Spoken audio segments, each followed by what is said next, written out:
Hi అండి. Welcome to Viju home kitchen. ఈరోజు మసాలా ఆమ్లెట్‌ని ఏ ingredients ఎంతెంత వేసుకోవాలి, పెర్ఫెక్ట్ కొలతలతో ఎలా వేసుకోవాలో చూపిస్తాను. టేస్ట్ అయితే చాలా బావుంటుందండి.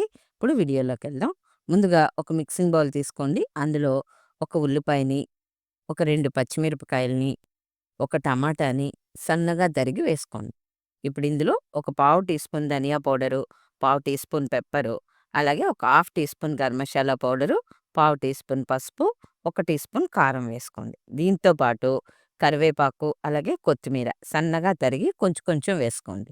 ఇవన్నీ వేశాక రుచికి సరిపడా సాల్ట్ వేసుకొని బాగా మిక్స్ చేసుకోండి.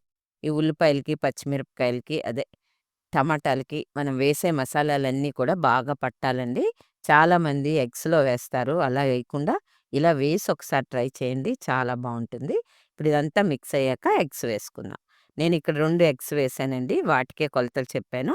మీరు ఇంకా ఎక్స్‌ట్రా వేసుకోవాలి అనుకుంటే కొలతలు రెట్టింపు వేసుకొని చేసుకోండి. ఇప్పుడు వీటిని బాగా మిక్స్ చేసుకోండి. అలాగే మన ఛానల్‌లో ఆమ్లెట్స్ అయితే చాలా ఉన్నాయండి. లింక్ నేను డిస్క్రిప్షన్‌లో పెడతాను. వీలైతే ఒకసారి వాచ్ చేయండి. ఇప్పుడు ఇలా చక్కగా కలుపుకున్నాక ఒక 2 విషయాలు గమనించుకొని మీరు ఆమ్లెట్ వేయాలండి. అవేంటంటే ఇలా ఆయిల్ స్ప్రెడ్ చేసుకొని ఫ్లేము మీడియంలో ఉంచుకోండి. అలా మీడియంలో ఉంచుకుంటేనే మనకి ఆమ్లెట్ పల్చగా మనం స్ప్రెడ్ చేసుకోవడానికి అవుతుంది. పెనం హీట్ ఎక్కువ ఉందనుకోండి, ఇలా మనకు స్ప్రెడ్ చేసుకోవడానికి వీలుండదు. అలాగే పల్చగా వేసుకుంటే మనకు ఉల్లిపాయలు, ఈ టమాటాలు పచ్చిగా లేకుండా చక్కగా వేగుతాయి.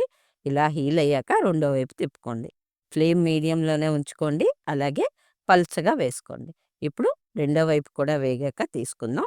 చూడండి, చాలా వచ్చింది. ఈ కొలతలతో మీరు ట్రై చేయండి. మీకు వస్తుంది. నచ్చినట్లయితే లైక్ చేయండి friends. Thank you for watching.